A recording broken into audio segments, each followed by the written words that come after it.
Chapter 7.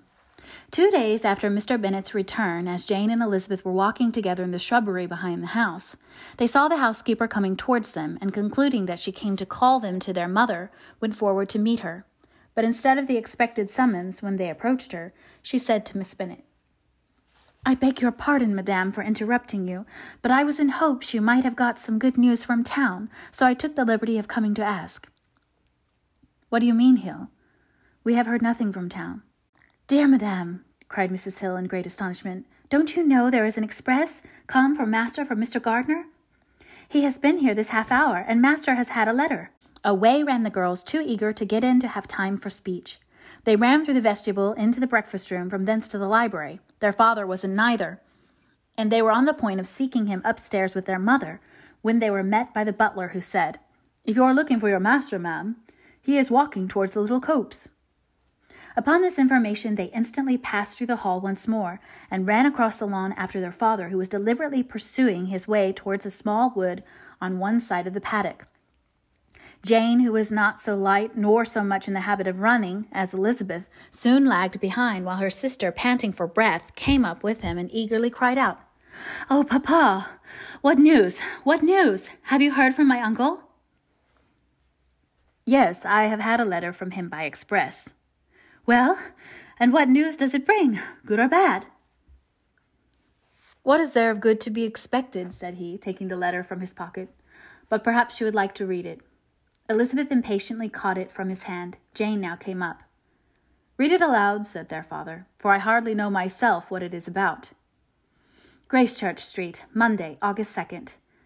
My dear brother, at last I am able to send you some tidings of my niece, and such as, upon the whole, I hope it will give you satisfaction. Soon after you left me on Saturday, I was fortunate enough to find out in what part of London they were. The particulars I reserve till we meet. It is enough to know they are discovered. I have seen them both." "Then it is as I always hoped," cried Jane. "They are married." Elizabeth read on. "I have seen them both. They are not married, nor can I find there was any intention of being so. But if you are willing to perform the engagements which I have ventured to make on your side, I hope it will not be long before they are. All that is required of you is to ensure to your daughter, by settlement, her equal share of the 5,000 pounds secured among your children after the decease of yourself and my sister, and moreover to enter into an engagement of allowing her, during your life, 100 pounds per annum. These are conditions which, considering everything, I had no hesitation in complying with, as far as I thought myself privileged for you. I shall send this by express, that no time may be lost in bringing me your answer. You will easily comprehend from these particulars that Mr. Wickham's circumstances are not so hopeless as they are generally believed to be. The world has been deceived in that respect, and I am happy to say there will be some little money, even when all his debts are discharged, to settle on my niece in addition to her own fortune.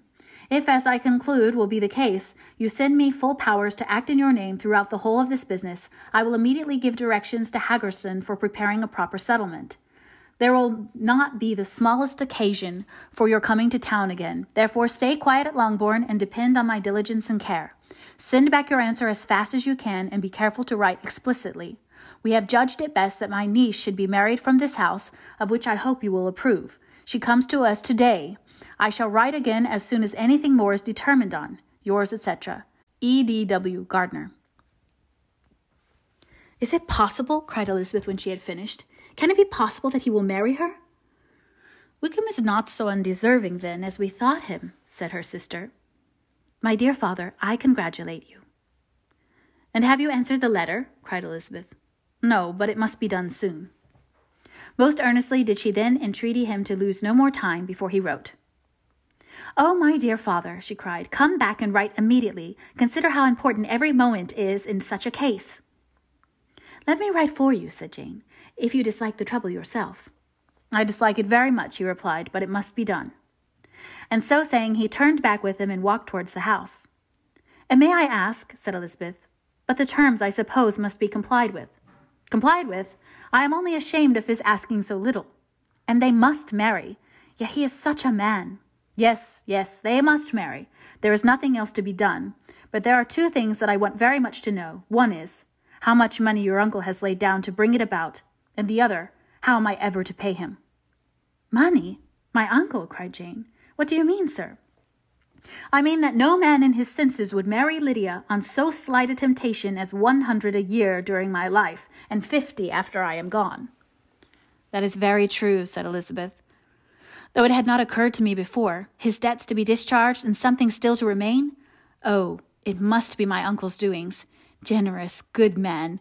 I am afraid he has distressed himself. A small sum could not do all this." "No," said her father. "Wickham's a fool if he takes her with a farthing less than 10,000 pounds.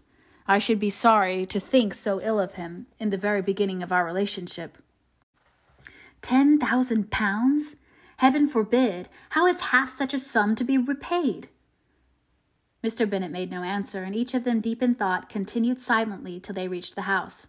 Their father then went on to the library to write, and the girls walked into the breakfast-room. "And they are really to be married," cried Elizabeth, as soon as they were by themselves. "How strange this is! And for this we are to be thankful? That they should marry, small as is their chance of happiness, and wretched as is his character, we are forced to rejoice. Oh, Lydia!" "I comfort myself with thinking," replied Jane, "that he certainly would not marry Lydia if he had not a real regard for her. Though our kind uncle has done something towards clearing him, I cannot believe that 10,000 pounds, or anything like it, has been advanced. He has children of his own, and may have more. How could he spare half 10,000 pounds? "If he were ever able to learn what Wickham's debts have been," said Elizabeth, "and how much is settled on his side on our sister, we shall exactly know what Mr. Gardiner has done for them, because Wickham has not 6 pence of his own. The kindness of my uncle and aunt can never be requited. Their taking her home and affording her their personal protection and countenance is such a sacrifice to her advantage as years of gratitude cannot enough acknowledge. By this time she is actually with them. If such goodness does not make her miserable now, she will never deserve to be happy. What a meeting for her when she first sees my aunt!" "We must endeavor to forget all that has passed on either side," said Jane. "I hope and trust they will yet be happy. His consenting to marry her is a proof, I believe, that he has come to a right way of thinking.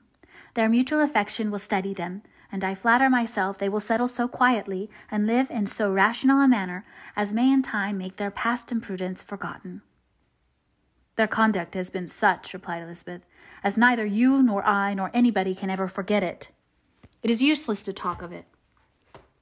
It now occurred to the girls that their mother was in all likelihood perfectly ignorant of what had happened. They went to the library, therefore, and asked their father whether he would not wish them to make it known to her. He was writing, and without raising his head, coolly replied, "Just as you please. May we take my uncle's letter to read to her?"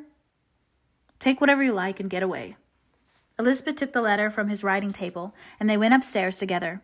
Mary and Kitty were both with Mrs. Bennet. One communication would therefore do for all. After a slight preparation for good news, the letter was read aloud. Mrs. Bennet could hardly contain herself. As soon as Jane had read Mr. Gardiner's hope of Lydia's being soon married, her joy burst forth, and every following sentence added to its exuberance. She was now in an irritation as violent from delight as she had ever been fidgety from alarm and vexation.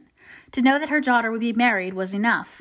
She was disturbed by no fear for her felicity, nor humbled by any remembrance of her misconduct. "My dear, dear Lydia," she cried, "this is delightful indeed. She will be married. I shall see her again. She will be married at 16. My good, kind brother, I knew how it would be.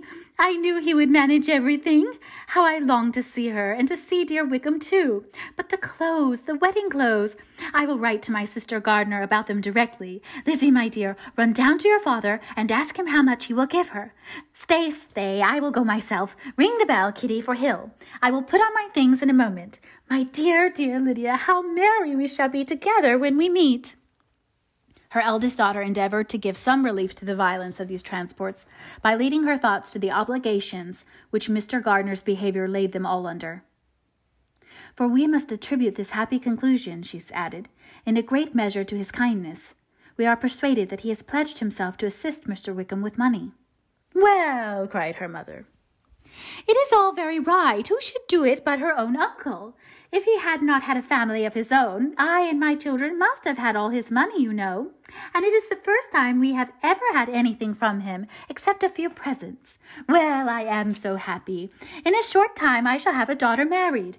Mrs. Wickham, how well it sounds! And she was only 16 last June. My dear Jane, I am in such a flutter that I am sure I can't write, so I will dictate and you write for me. We will settle with your father about the money afterwards, but the things should be ordered immediately. She was then proceeding to all the particulars of calico, muslin, and cambric, which would surely have dictated some very plentiful orders, had not Jane, though with some difficulty, persuaded her to wait till her father was at leisure to be consulted. One day's delay, she observed, would be of small importance, and her mother was too happy to be quite so obstinate as usual. Other schemes, too, came into her head.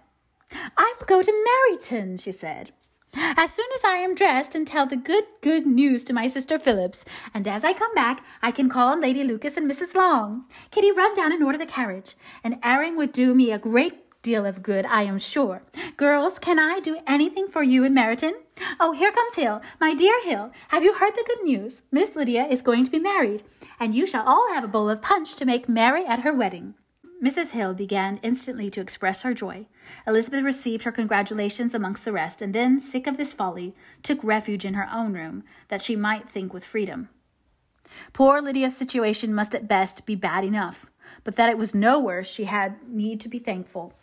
She felt it so, and though in looking forward, neither rational happiness nor worldly prosperity could be justly expected for her sister, in looking back to what they had feared only 2 hours ago, she felt all the advantages of what they had gained.